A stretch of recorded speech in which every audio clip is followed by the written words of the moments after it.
गच्छामि संगम शरणं गच्छामि। तो क्या है, यानी हम बुद्ध की शरण में जाते हैं, एक बार नहीं, 2 बार नहीं, 3 बार।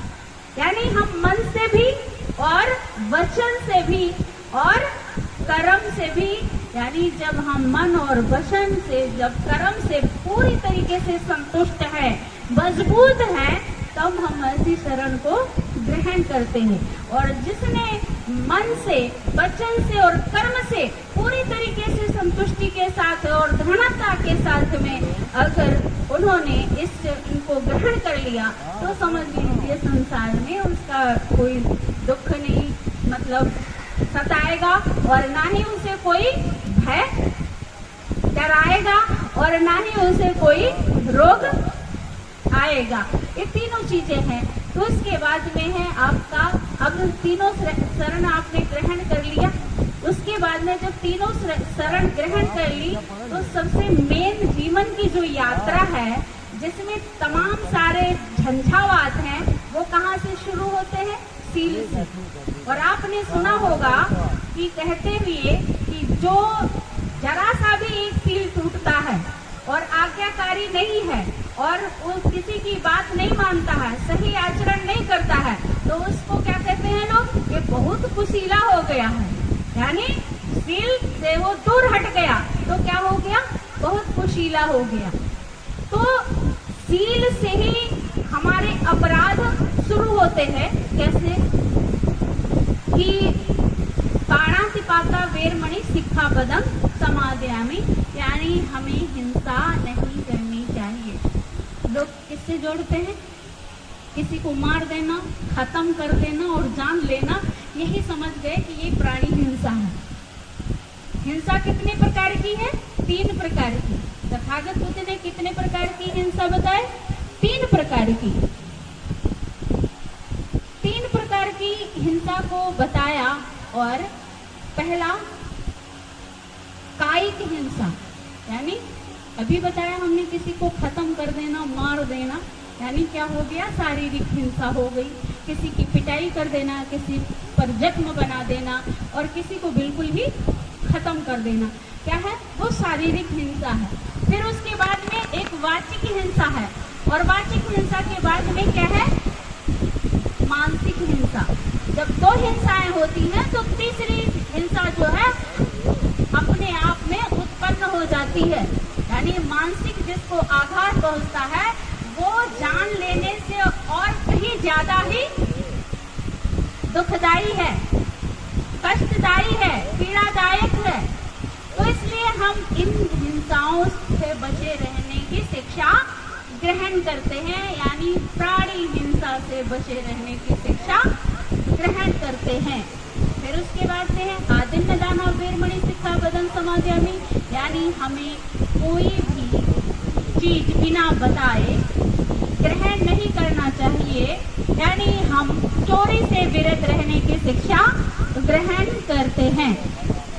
फिर तीसरा है, वो भी इन तीनों से ही जुड़ता है कि आपका कामेषु मिच्छाचारा वेरमणि सिक्खापदं समादयामि, यानी हमें किसी प्रकार का व्यभिचार नहीं करना चाहिए। व्यभिचार भी 3 तरीके का होता है, शारीरिक और मानसिक और वाचिक।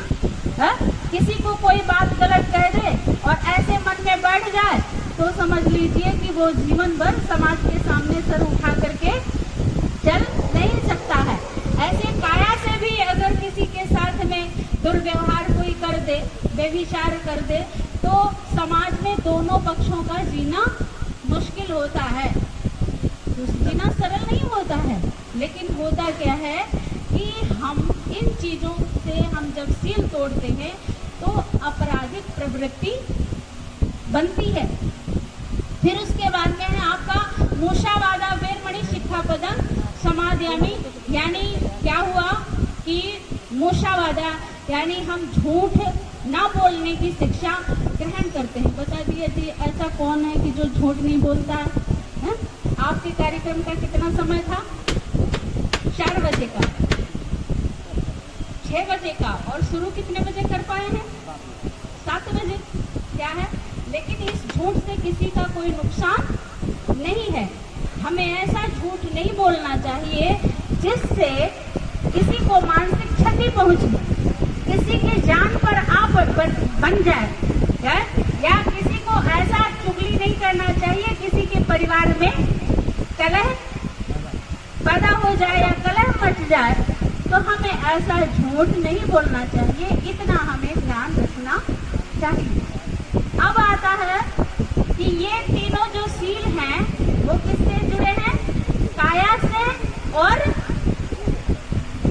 वाणी से। किससे जुड़े हैं? काया से और वाणी से। अब आता है पांचवा सील। पांचवा सील के लिए तथागत बुद्ध कहते हैं कि आप चारों सील का क्यों ना पालन करते हो अच्छे से, लेकिन जिसका पांचवा सील टूटता है उसके चारों सील स्वतः ही टूट जाते हैं।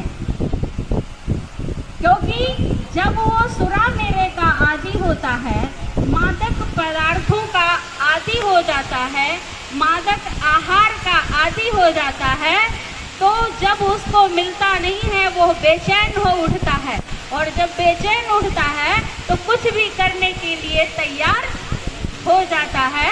तो उसको जब वो मदमस्त होता है, उसका दिमाग संतुलित नहीं रहता है ग्रहण कर लेने पर, तो वो क्या करता है? किसी महिला के साथ में अभद्रता भी करता है। यहाँ तक कि देखा होगा पहले तो बालिकाओं के साथ ही रेप हुआ करते थे, अब छोटे छोटे जो बॉयज होते हैं उनके साथ में भी रेप की घटनाएं सुनी जा सकती हैं। तो क्या है?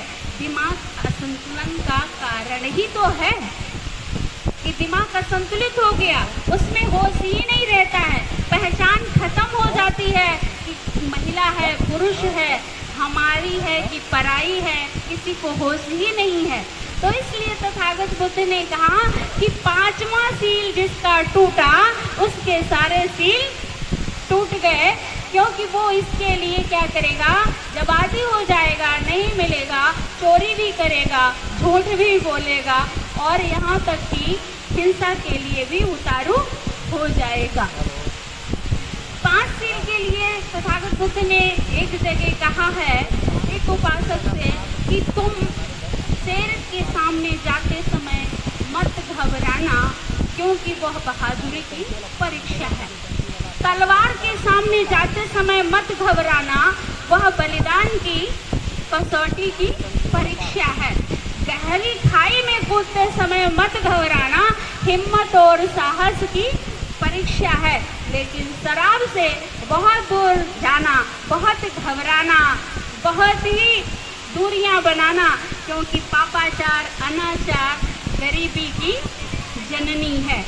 तो इसलिए तथागत बुद्ध ने, और जिसके सील एक भी टूट गए, समझ लीजिए, आप अपने अपने से विचार करके देखिएगा, अगर किसी का एक सील टूटा हो तो आप समझ लेंगे, विचार करेंगे कि हमें कितना कष्ट झेलना पड़ा होगा।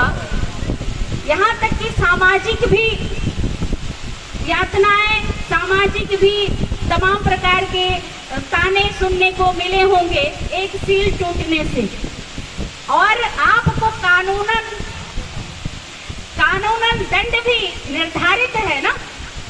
हमारे पीछे एक बैठे हैं सज्जन पुलिस विभाग से, उनको पता होगा कि जब कोई अपराध करता है, चोरी करता है, व्यभिचार करता है, या किसी की हत्या करता है, या किसी को चोट पहुंचाता है, तो आप उन पर धाराएं लगाते हैं।